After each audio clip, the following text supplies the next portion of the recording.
Thank you, David, for that wonderful, very nice introduction. The only thing that would make it a little more enjoyable to me, David, is that my wife was here, and I wish she could have been here to hear how wonderful her husband is. Yes, I am a user, a happy user.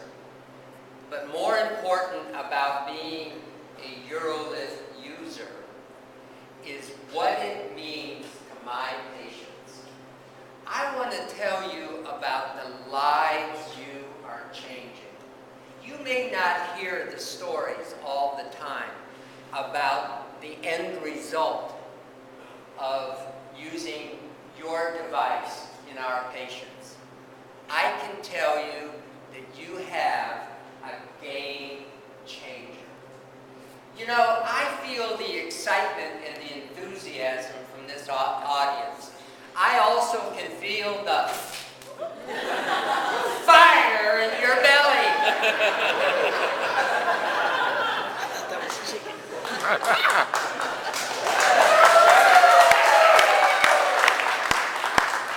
You ain't seen nothing yet.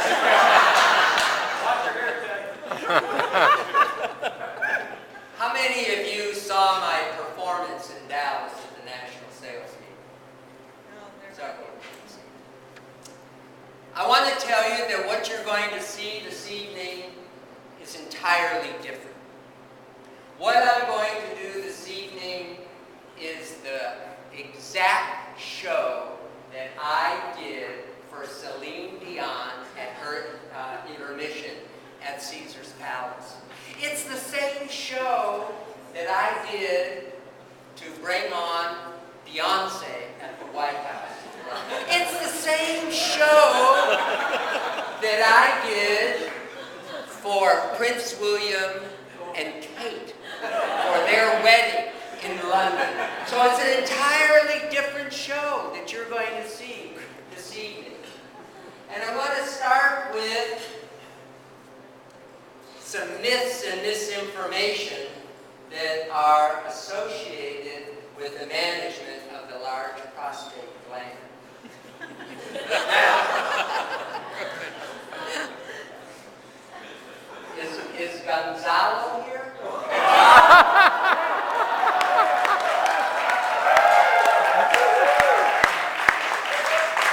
Now, one of the myths and misinformation that Gonzalo will tell you about is that it requires a lot of money to produce a quality product.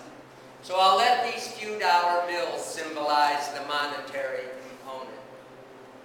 But Gonzalo's role is very important. He is involved in quality assurance and sterility. I want the reassurance that every product I use that comes from Neotract or every UroLift device is sterile. I don't take that, I take that for granted. Take it for granted that you're going to do a really good job regarding the sterility of the product. The next myth associated with the device that every company has to be involved with is the time. I just learned a few moments ago that this idea, which was incubated in somebody's mind, was 10 years in the making. I didn't realize that. So it does take a lot of time. And Wendy, where's Wendy? Wendy? You're in charge of operations. I can tell you, Wendy, that in the very near future, there's going to be a tsunami of orders coming. The last thing I want to hear is, I'm sorry, it's back ordered. You can't schedule your procedures. I want to take it for granted that when I call for a device, it will be there. And you have reassured us that it will definitely be there. Another myth associated with this is the importance of outcomes. Now, I don't know if you can see it in the back, but this is my wife's sacred wedding ring. A lot of you have met my wife, and I want to make sure that the message gets back to her that after 35 years, that it is still very, very special. Now, those three things that I talked about, that is money, time, and outcomes, those are nothing but myths.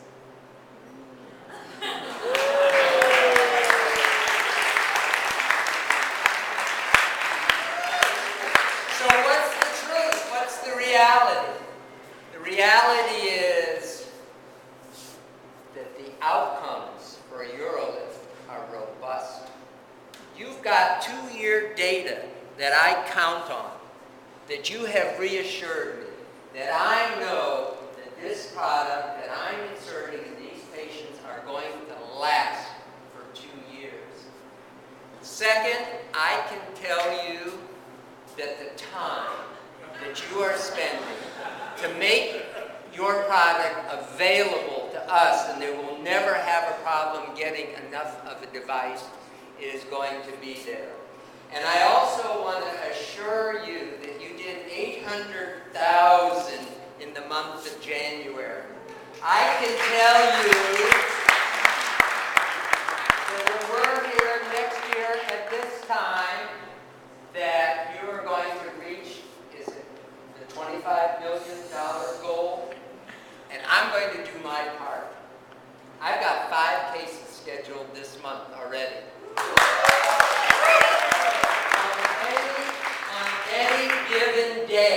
On any given day, I can sign up 2 to 3 patients every day, as all I have to do is to make sure that they have the insurance, and I call upon you. I got my first payment for a case in November that I found out, and I got the help of Mike McClure, who really helped marshal the process through. And obviously, a doctor isn't going to do this unless he gets compensated for it. And so consequently, I can assure you that there are going to be key doctors out there that are going to be signing up, calling. I was talking to somebody this evening. They said, we got a call. Who was it? Doug. Who told me they got a call from a doctor saying, hey, tell me a little bit about this device. Tell me my patients are starting to ask for it. I can tell you in the very near future, patients are going to be asking for it, and the doctor that doesn't do UroLift is going to get left behind. That's coming right in the very, very near future. Now,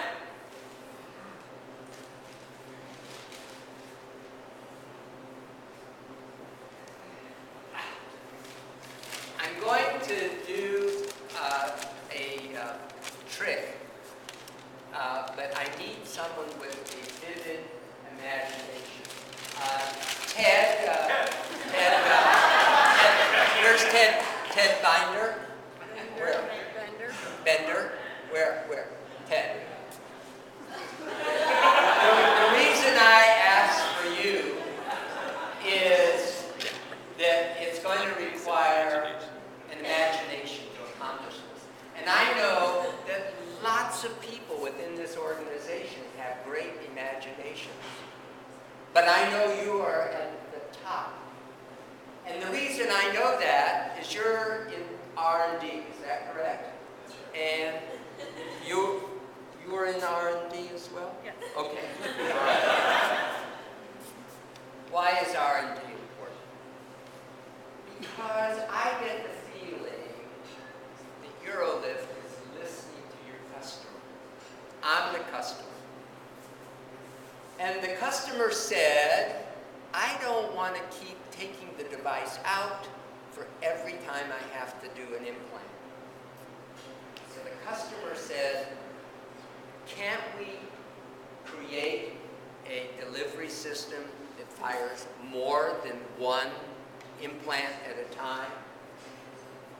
understand it's in the works, that you are working on that.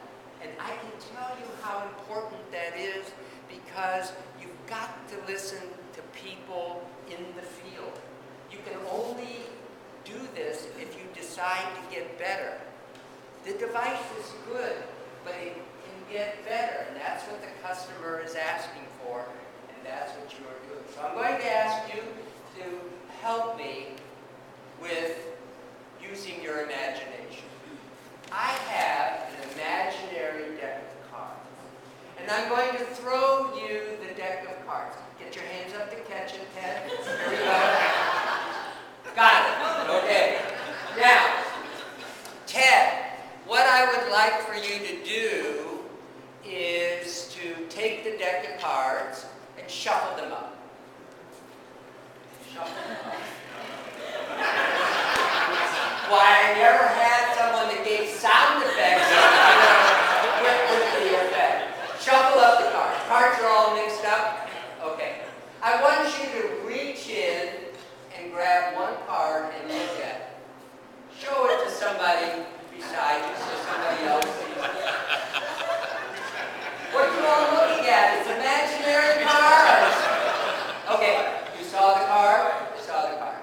Okay, I would like you to take your card and turn it face down in the deck. So one card is going, that's it, good. Put it back in. Put it back in. And now, I want you to put it back in the box. Oh, I didn't give you a box. Wait, here's the box. Okay, Ted, put the cards back into the box. Okay, and now close the lid. And I want you to gently toss it up this way.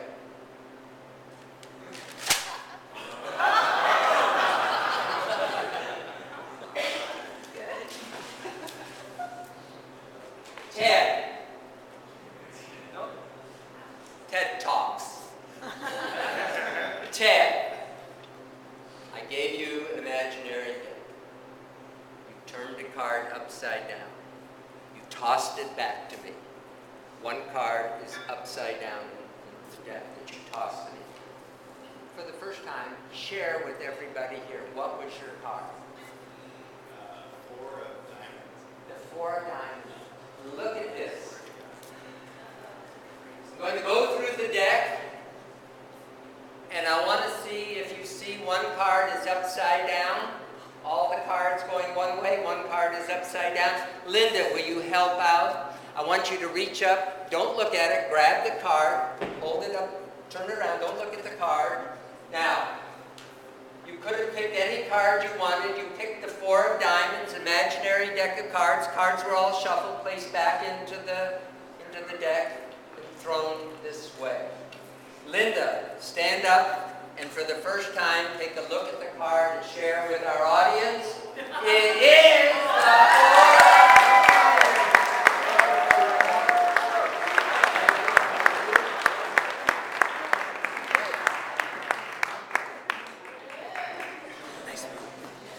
You know, I'm often asked, how did you get started in magic? How did this all happen? And I'd like to share with, are you interested in hearing? Of course. Sure. Okay. Probably one of the most famous magicians of all time in the 19th century was Robert Houdin. Houdin, H-O-U-D-I-N, French magician, and considered the father of modern magic. It was Robert Jean Houdin that gave the name to Houdini, and that's where Houdini got his name. Houdini then taught magic to a guy in New York called Abraham Hurwitz. Abraham Hurwitz happened to be the father of Sherry Lewis. Sherry Lewis was the puppeteer that had lamb chops. Abraham Hurwitz taught me my first magic trick called the mystic rope trick of India. So my magic heritage goes back to the 19th century where Robert Houdin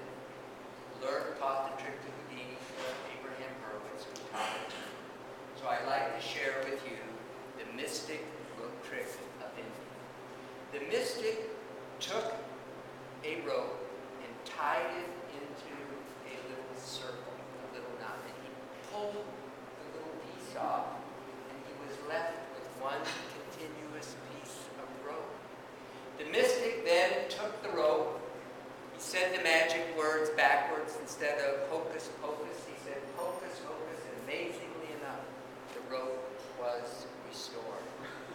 The mystic then took the rope and he tied what is called a surgeon's knot. Now, I don't know how many of you are associated with knots. Interestingly enough, Eurolift requires no knots. But a surgeon's knot is really a strong knot. Now, I didn't bring any scissors this evening, so I'm going to fake it. The rope is cut into two. The mystic then took the rope. He placed one end in his left hand, two ends into the left hand. He crossed his arms and shook his arms, and amazingly enough, the rope was restored. The mystic then placed the ends in one side, the middle on the other. He then took one of the ends of the rope, put it into his hand. He made that end go up his shoulder, across his back, down the other shoulder, and whoop, there it popped out right over there.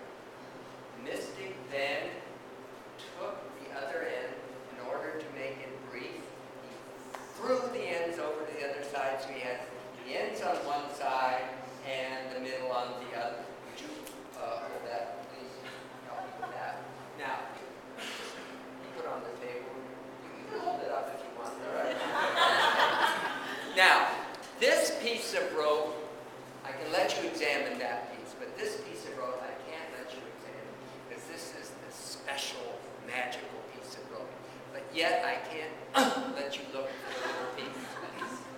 The mystic then tied what he called the pretzel knot. Do you know, Roger, why it's called the pretzel knot, Roger? No. No idea. Because it looks like a pretzel, Roger! The mystic would then squeeze the pretzel knot so tiny, so small, into the rope that you couldn't find it. But then the mystic would shake his hands and he got a knot into the rope. So the mystic was left with 3 pieces of rope. Okay? Who has the long? Brad. You're on The short one.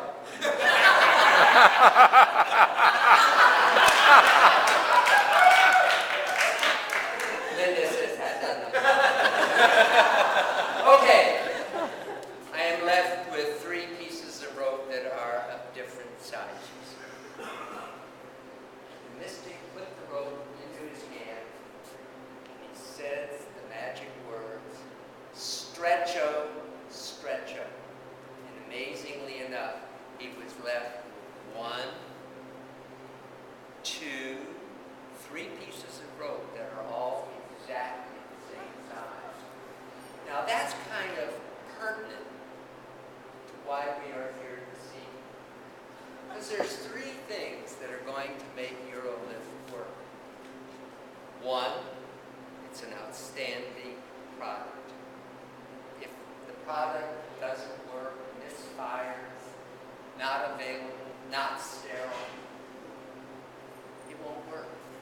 The second myth, the second issue that I want to bring to your attention is that you're going to have a sales force. But you're going to have a sales force that is responsive. You have to be responsive to the sales force to make it work. The sales force can't be left out there all by themselves without the backup support of the home office.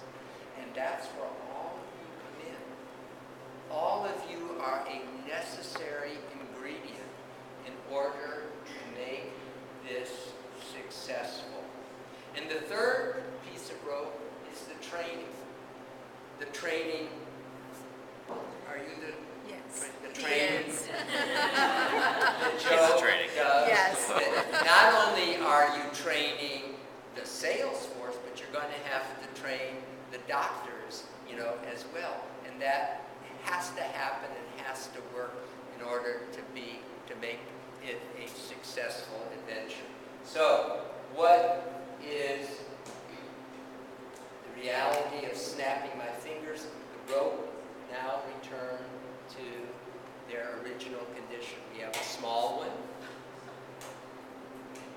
have a medium one, and we have the long one. What is my message? It's the little things that you do in the middle of every one of the days that you come to work that are going to make Eurolift a successful product and a game changer in the marketplace.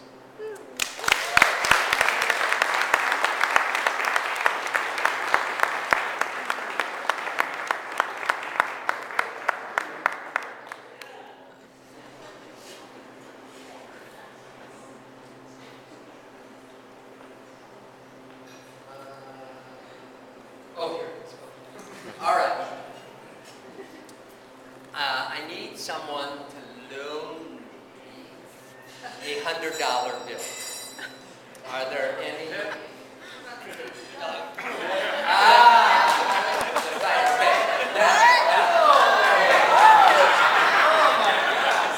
Always time. That's profits for the month of January. Do me a favor, Doug. Yes. Write your name, initials, bank account, social security, email address. Let me sign a waiver for that. Okay. And, oh wait, no, write it on the face. On the face? Yeah. Give me that instruction. No, I didn't. Write it on the face. Okay.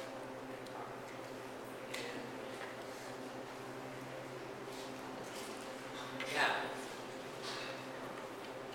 you all see his signature?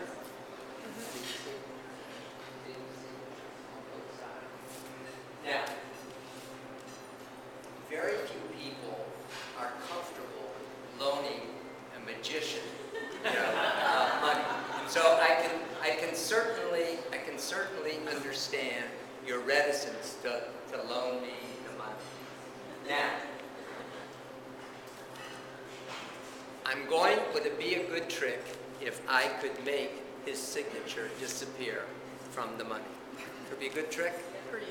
Okay. Especially on both sides. Dora, is his signature gone? Is the signature gone? It is gone. Say it, signature gone. Let me check over here. Let me check over here. Is the signature gone? No, the signature is gone. Doug, here you go.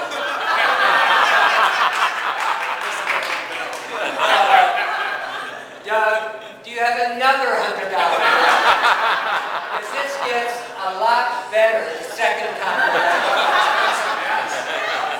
Okay.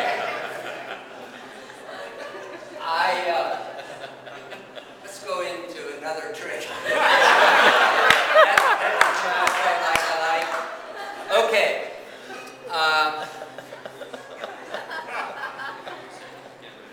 Going to ask you, what is your name? Kevin. Will you help the whiz? Yes. Okay. The trick that I'm going to do for you right now. Oh, by the way, Doug, we'll get back to that 50 in no time.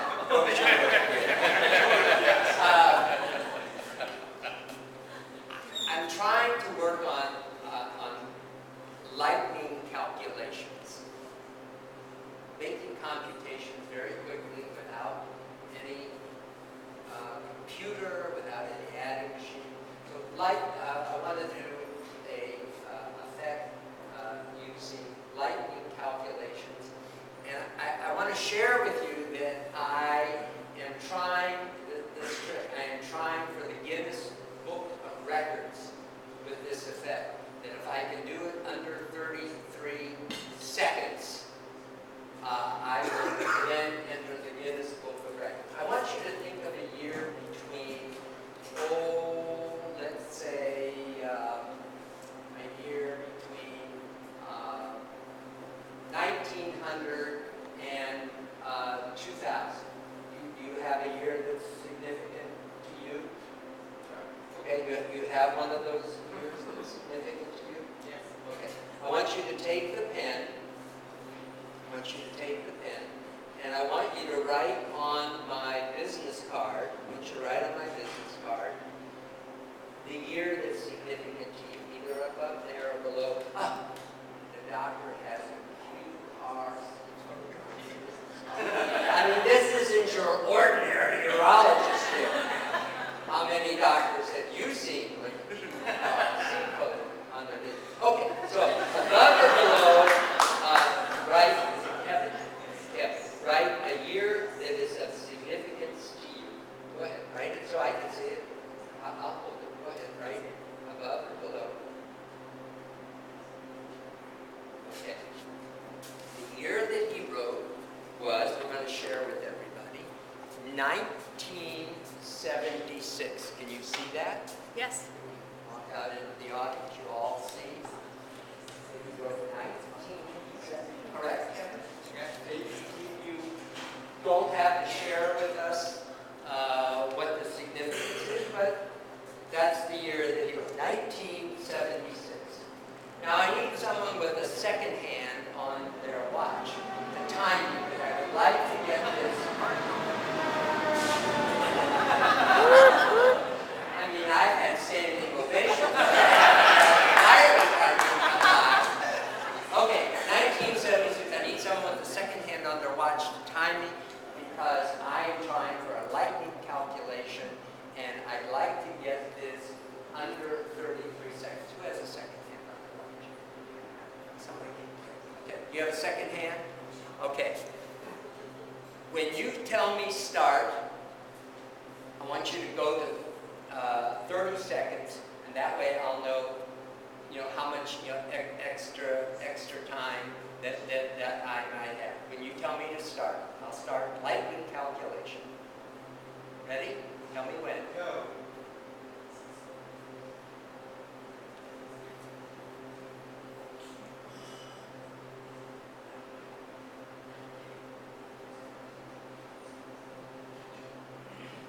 How much time do I have left? 15 seconds. 20.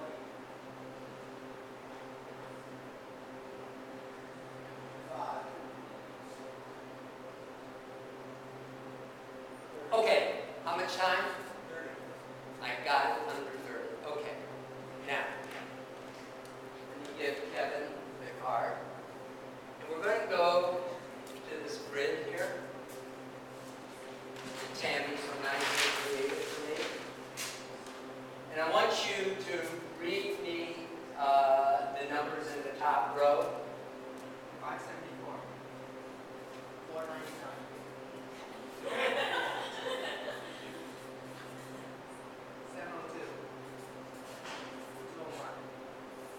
Second row. 603. 603? Yes. 300. 435. 598. 598? Yeah. So the key box before, what? It should be 475. 475? Okay. Third row, 3. 504. 697. 772. 796. 673. 102. 405. Okay, who has a calculator? Who has a calculator? I mean, a cell phone with a calculator. Okay, ready? Ready? Add up. Ready? Tell me when you're ready. Ready. Oh, by the way, Doug, we'll get to that $20 bill.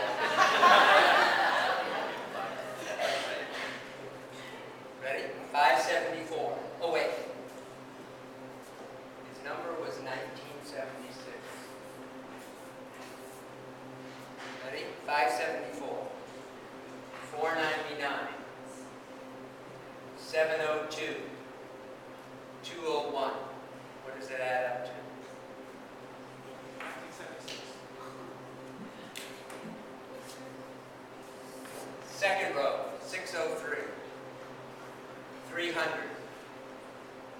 475. 598. Third row. 3. 504. 697. 772. Make my day. 796. 673. 102. 405.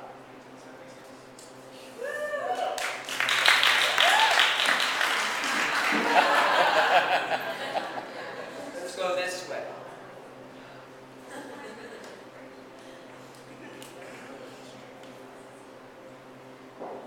574. 603. 3. 796. Next row. 499. 300. 504. 673. 702. 475. 697. 102. 201. 598. 772. 405.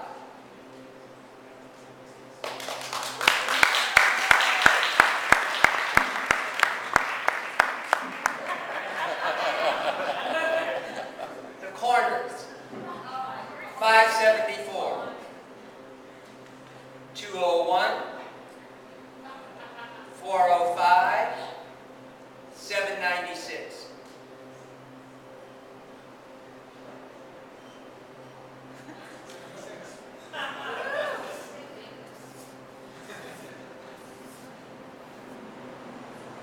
Four squares in the middle. 300. 475. 504. 697. Let's just take one of these quadrants. We'll take one. 574. 499. 603. 300.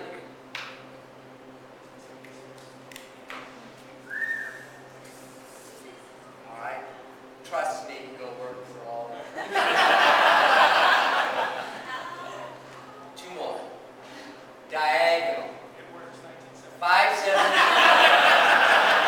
574. I've already done it. 1976.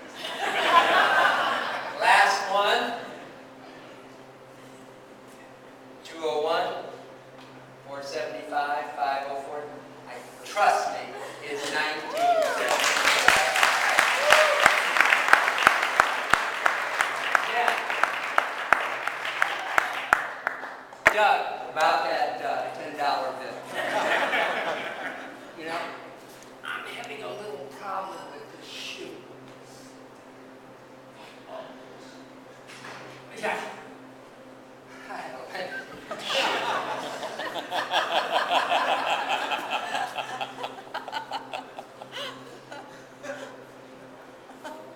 Now, I'm a surgeon, so I should be able to cut the lemon. I'm going to open up the lemon. Not over you, but behind. I'm going to open up the lemon. Tell me if you see it. Yep. And this is a real lemon. Open it up. Check the signature, please. What does it say, Doug? It says Doug both on the front and on the back.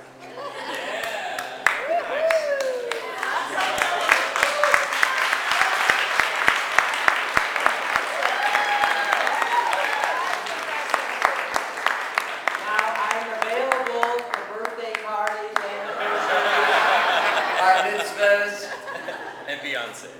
and Beyonce, yes. Same show that she got. I'd like to conclude this evening. First of all, I want to tell you how delighted I am to be here to share this occasion with you. You've all worked very hard.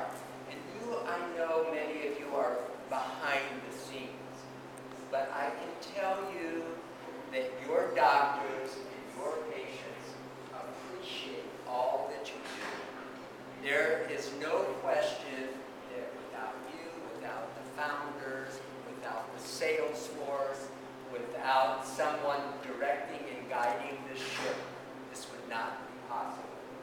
And so I want to tell you that it is very appreciated. On behalf of my fellow physicians, I tell you, you have an amazing product. And I can tell you, I used the expression before, and I want to continue to use it. You have indeed a game changer. You are changing the lives. There are 14 million American men who suffer from the enlarged prostate. The majority of these people are suffering in silence. Thanks to you and the wonderful work that's going to be done by your PR team, by Matt and Dora, I can tell you that we are going to get the word out. And the word is going to be out where UroLift will be the preferred treatment for the management of the enlarged prostate. Now, I would like to do an event with a recent USA Today newspaper. And I'm going to take the newspaper and I'm going to tear it into lots of little pieces. Now, many of you may actually have seen me tear the newspaper apart in lots of little pieces. But I'll try to get it next to the microphone. You can actually hear me tear the newspaper into lots of little pieces. I can also tell you that as you notice as I pull the newspaper apart, you may be asking yourself, what in the world does this have to do with UroLift? Well, there are two metaphors here I would like to call to your attention. First metaphor is that there are some rough edges. And I can tell you no product, no matter in 10 years, no matter how fast or slow you did it, would get where you are if some rough edges were created. I know that. I can also tell you that I pulled the paper apart into lots of little pieces. And there are, I am sure, days that go by that you're often feeling pulled apart, that you're feeling at a great distance from the end product, that is, the physician using your wonderful product and his implanting that into our patients. But I can tell you, and I can assure you, that the product that you have is so outstanding, so wonderful, so amazing, that I can assure you that in the very, very near future, amazing things are going to be in store.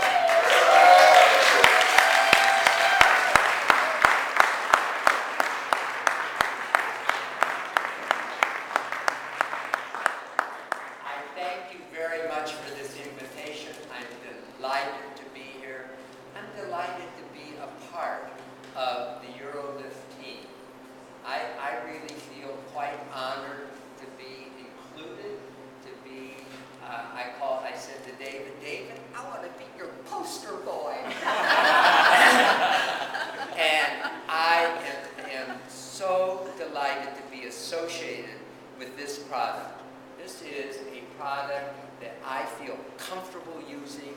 My patients really appreciate it. I believe that I am restoring the quality of life to my patients. Thanks to all of you. Thank you all.